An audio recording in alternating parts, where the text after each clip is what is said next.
What if things had been just a little bit different? What if someone paid attention as Naruto was growing up? What if MITARASHI Anko took Uzumaki Naruto under her wings? If you're here, you likely already know the story of Naruto, at least the basics, so let's not bore you. No giving you the tired, thick tropes of Naruto being beaten half to death by villagers because of a nine-tailed problem. Although I've been known to use that sad trope once or twice in my own fanfictions on fanfiction.net, I'm so sorry. This story starts one day after basically after a 9-year-old Naruto was racing away from another one of his pranks. He managed to get into the quartermaster's office and dye many things orange that had no business being orange. Truthfully, the quartermaster found the whole thing hilarious, but he couldn't say that, else his job might not be there tomorrow. Of course, a group of ninjas chase after young Naruto, giving less than a quarter effort just to appease civilians who outright hated the boy. That said, the exercises did help Naruto learn spatial awareness and how to move in smaller spaces, although a bit clumsily and without much traction.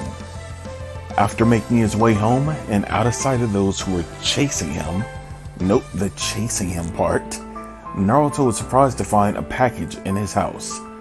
Not outside the door, but in his house. And his door was locked.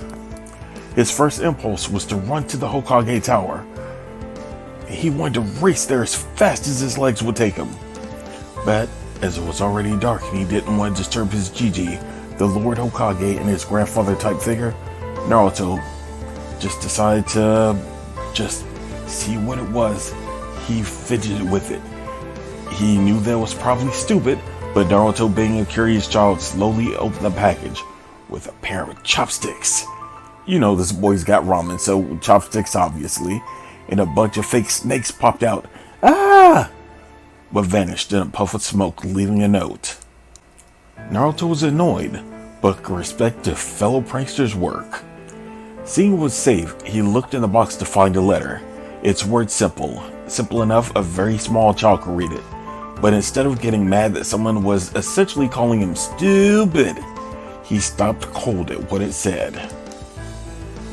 Dear Brat, you don't know me and may not ever, but I see something special in you that may be of use to the leaf unlike most. I truly know what it's like to be looked down on. These are a few chakra exercises that will help you with jutsus in the future. Sign, someone who believes in Konoha's will of fire. P.S. Dongle shops and tea shops are off limits for pranks. If you go after them, I will not even think about helping you again in the future. That is all. Naruto feels his eyes beginning to water, just a little, as he sees 3 child-level diagrams for chakra control. He realized if these instructions were real, he might have one more precious person. But only time would tell. 3 long weeks later, Naruto was trying to do a transformation jutsu. To everyone's surprise, succeeded, if barely. Whoa, I did it! Datebayo! Naruto, as the 3rd Hokage, yelped. The Sandaime, the 3rd Lord Hokage himself, happened to be doing a cursory inspection of the school that day. Hearing Naruto's whoop of joy, the Hokage glanced into the classroom window to see Naruto's transformation of him drop. He was pleased, but only for a moment, when Naruto's teacher made a very big mistake. How dare you transform into our venerable Lord Third? You're not worthy to utter his name, much less adorn his form. The teacher's words were cut off by the Lord Third's fist backhanding the teacher across the room with a speed never before seen by the children. They were all humbled at his might and terrified at the same time. Said Chunin instructor slowly rose, his senses returning, and he took note of the Lord Third. His breath caught. He knew the Lord Third's law. He knelt. I asked that my punishment not be carried out in front of these children, my lord. I allowed my own grief to cloud my judgment momentarily, and I have no excuse. And to you, Uzumaki-kun, I apologize for my actions. The Sandaime was surprised. Usually those he caught breaking his edict stood strong, but this one Chunin seemed shocked by his own actions. The Sandaime was not a weak man by any stretch of the imagination, but considered this man's actions and humility. A few moments later, a replacement teacher was in the room. While the Hokage spoke to the Chunin, "Umno Iruka, I'm disappointed in you, Iruka-kun. I know your parents died in the Kyuubi attack, but I thought I could trust you with Naruto in your classroom. I thought if anyone could understand him, it'd be you. You lost your parents like him. You are a prankster like he is. You had no one, and he has no one. Naruto's not the fox, Iruka. Being a Chunin, you're required to know a little about seals. He's not the fox, so why is this so hard to understand? He's the seal, not the kunai sealed inside the seal." A few moments later, Naruto was brought out by the Hokage and stated, "Naruto, this young man has done something bad. I won't tell you what, but he wants to make things right. That could start with you. You don't have to let him try to fix it, but if you do, he's agreed to tutor you and try to help you become a better ninja." Naruto considered himself a connoisseur of fine training, which he wasn't. He didn't know anything about training, but he wasn't stupid either. Just very excitable. He was a very happy camper at this idea. He stuck his hand out and said, "Let's get along, Sensei. Please take care of me." Inside, Iruka nearly fainted, as his very life lay in the hands of the Kyuubi container, who in turn just spared it even if he didn't know it. The Lord Third nodded.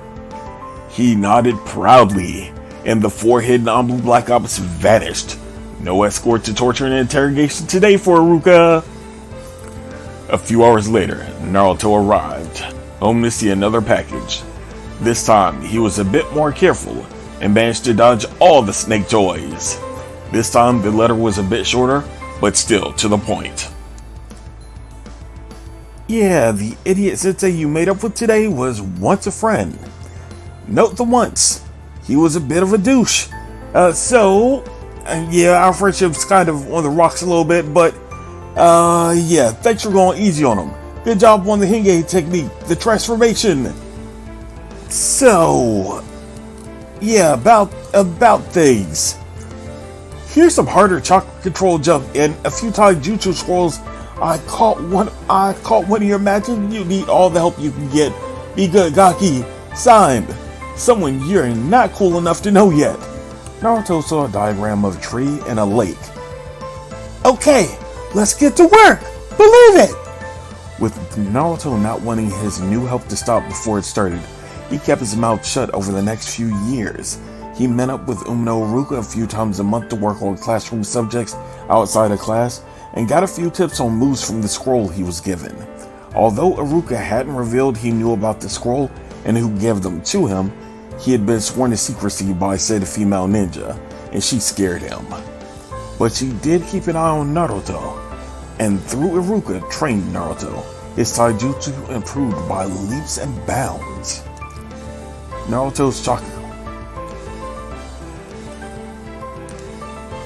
control improved to the point he could do the clone jutsu, but only if he made 4 more clones.